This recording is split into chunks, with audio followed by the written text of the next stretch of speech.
Point of View Audio presents The Timeless Tides, Book 1, From Here to There, written by Michael E. Hammond.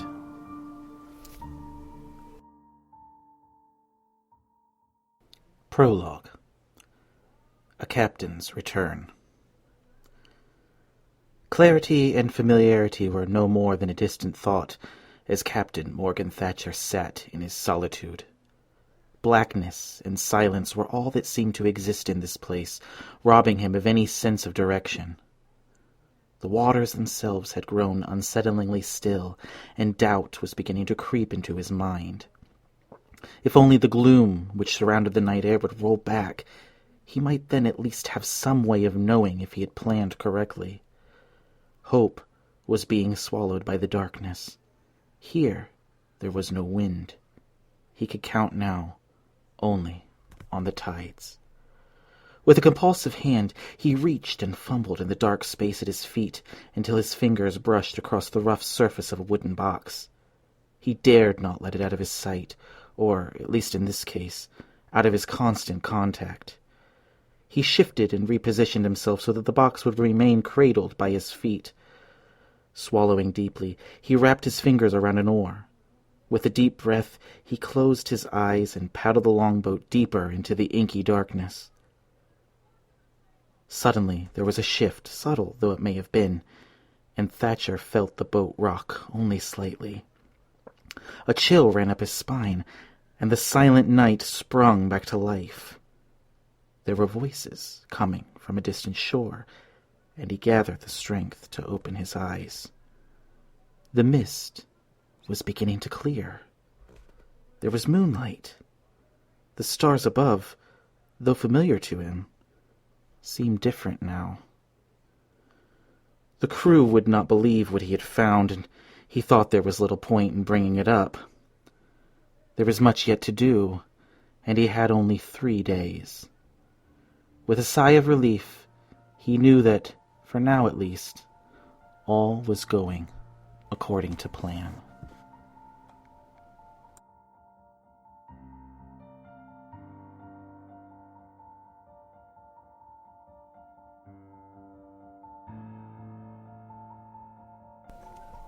Chapter 1.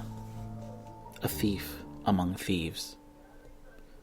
The clattering clang of bells on deck rang an alarm into the night, and there was naught but a stern, cold look of displeasure etched into Captain Arcanus Memoria's face. As he emerged slowly from the shadows of his cabin door, his boots clunked heavily upon the planks of the deck. The ship grew altogether silent, and each steady footstep closer seemed to pound in time with the anxiously beating hearts of the crew. The flickering flames of the deck lanterns cast distorted shadows across the captain's face, twisting his handsome and youthful features into something dark and menacing.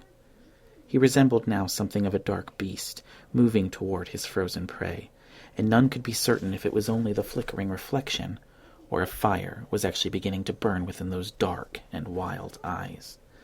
As the captain moved through the crowd, he made his way within a few paces of a young woman with long, flowing red hair and a round, floppy-brimmed hat. In her right hand she gripped a glimmering sword that she held firm against a young pirate's throat, while her left hand rested casually at the top of her hip. The captain moved up beside her, and the young woman turned to meet his gaze. Her ocean-blue eyes were dark and wildly piercing as his own. He nodded slightly to the young woman, but lost none of his stern and cold composure. His presence on deck was something that could be felt, even by those who were unable to see him. "That'll be all, Miss Bones," he spoke softly to the young woman. "I shall take it from here." The woman nodded to the captain, and then turned her head back to the young man, narrowing her eyes and tightening her jaw. A look of raw fear flashed within the young man's eyes, and as she loosened her hold, lowering the sword back to her side, he darted quickly to an opening on the right. He jolted and bounded through any gap he could find, like some sort of cornered wild animal attempting to escape, maneuvering as if his very life had depended on it. In this case, the captain thought to himself, he might have been right in thinking so. Just as the sandy-haired boy shoved past a member of the crew, With lightning force and speed, the captain raised up his sword and threw it through the crowd. In a split second, the blade had planted itself deep within the wood of the mast, just inches from the young man's nose. He stopped abruptly, cornered again, and as he turned, there was another flash of panic bellowing in every corner of his pale white face. There was no telling now if it were the blade that nearly took off his nose, or if it were the sight of the captain's burning eyes glaring at him that had washed all color from his fear-flushed face. The captain shook his head in disapproval, letting out a tsk-tsk-tsk as he calmly approached the young man. With one hand, he reclaimed the sword from the wood of the mast, closed one eye, and examined the blade. He then turned and glared into the young man's eyes and pressed the blade to the thief's throat. "Give me one reason, and one reason only, why I should not kill you where you stand." Captain Memoria let out in a deep, low growl. The young man paused a moment, looking back and forth at the surrounding crew members. It seemed as though he might be seeking an ally in this mess, yet no one was foolish enough to rush to his aid. The moment stretched on for far too long, and Memoria was growing tired of waiting. He squeezed the hilt only slightly, tilting the blade to the fool's throat. "A tad more pressure, and your blood will surely spill, Master Jameson Flint," he threatened the boy. "I suggest you speak now while you still can." From beneath the careless thick mop of sandy blonde hair covering his head, Jameson Flint's deep blue eyes flickered back to meet the captain's piercing stare. It seemed as though his fear was beginning to fade from his wild eyes, and something else now stirred within them. A glimmer of hope, perhaps. There also seemed to be a hint of admiration, maybe even desire. "Because, Captain," Flint spoke through a trembling voice, "contrary to how this all may appear, I have done more good this night than harm." His gaze grew somewhat distant, and his lip curled into a slight smile. "At least, to you, that is." "Have you now?" Captain Memoria chuckled. "I admire your pride, Flint, but it all sounds riddle-speak to me. Forget not, he who holds the blade holds your life in his hands." "Oh, I have not forgotten, Captain," he returned, swallowing deeply. "But I swear to you, I am amongst those most loyal to your ship and to you." "Honourable words for a mere stowaway. But I cannot help but notice that you have not mentioned what it was that you have done, and why it was that you were rifling through my things. But I'm sure that you'd be the first to admit that you had not but the best of intentions for your captain, and that not in your darkest fantasies would you dream of doing anything to accomplish your own ends. Aye, Captain," Flint spoke again, a bit of fear returning to his voice. "Good to know," Memoria said, lowering the blade and returning it to the baldric at his side. "Loyalty is indeed hard come by, and such loyalty should not go unrewarded." Captain Memoria then feigned a smile for Flint. Attempting to play into the desire he thought he'd seen flash within the young man's eyes, Arcanus placed 2 knuckles gently to Flint's smooth cheek. He glided them along the scattered stubble of his jawbone and across the length of his neck, and indeed, he felt Flint slightly lean into the touch. "It would be a shame to harm such a pretty little thing," the captain whispered warmly. Flint then closed his eyes, and Arcanus could not help but notice the slight smile begin to take form on the young man's lips. He, too, could barely resist the urge to smile. This was far too easy. Arcanus continued to glide his fingers down the collarbone and over the bit of exposed skin of his chest. Flint began to lean in toward the captain's touch. There was no denying it now. The boy was enjoying it. Arcanus lowered himself to a similar height as the young man and drew himself close, and with a slight smile upon his lips, he whispered into Flint's burning ear, "Such a pretty little thing you are, with eyes as blue as the sea, lips as soft as the breeze. 'Tis a shame, though, that you have fingers as sticky as a kraken's tentacles. Flint's eyes flickered open, brow twisted in confusion. But before he could even register what was going on, Arcanus had shoved his hand deep within the man's doublet, fondling for a moment, until at last he pulled out a small pouch containing several folded pages of parchment. "Well, well, well. Looks as though we have a thief among thieves, after all," he spoke in a pointed, sarcastic tone.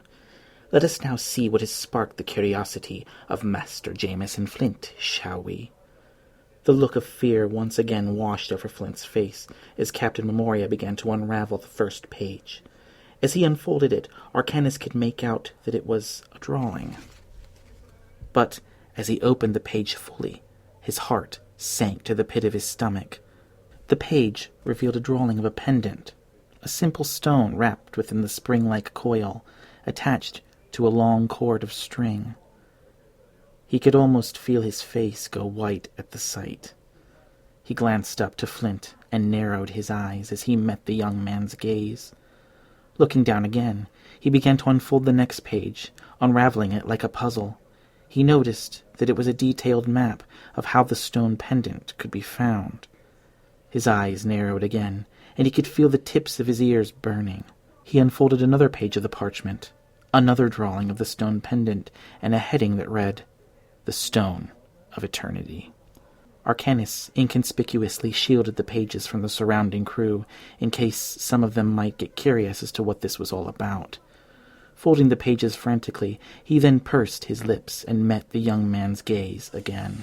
"And just what is it you think you're doing with these, if I might be so bold to ask?" he spoke, trying to keep his cool. He shoved the papers into Miss Bones's hand, and the young woman unfolded the paper. Out of the corner of his eye, he could see her jaw grow tense. Then she looked at him with narrow eyes, but said nothing. "I was simply—" Flint paused a moment, as if searching for the right words to say. "Investigating a rumor, Captain." Memoria shook his head a moment, and pointed a finger at Flint. "Investigating rumors, says you," he laughed. "That be a cannon full of fish guts, says I. Take me not as a fool, young master, for if these rumors ye seek be truth, then you're well aware I was not born yesterday."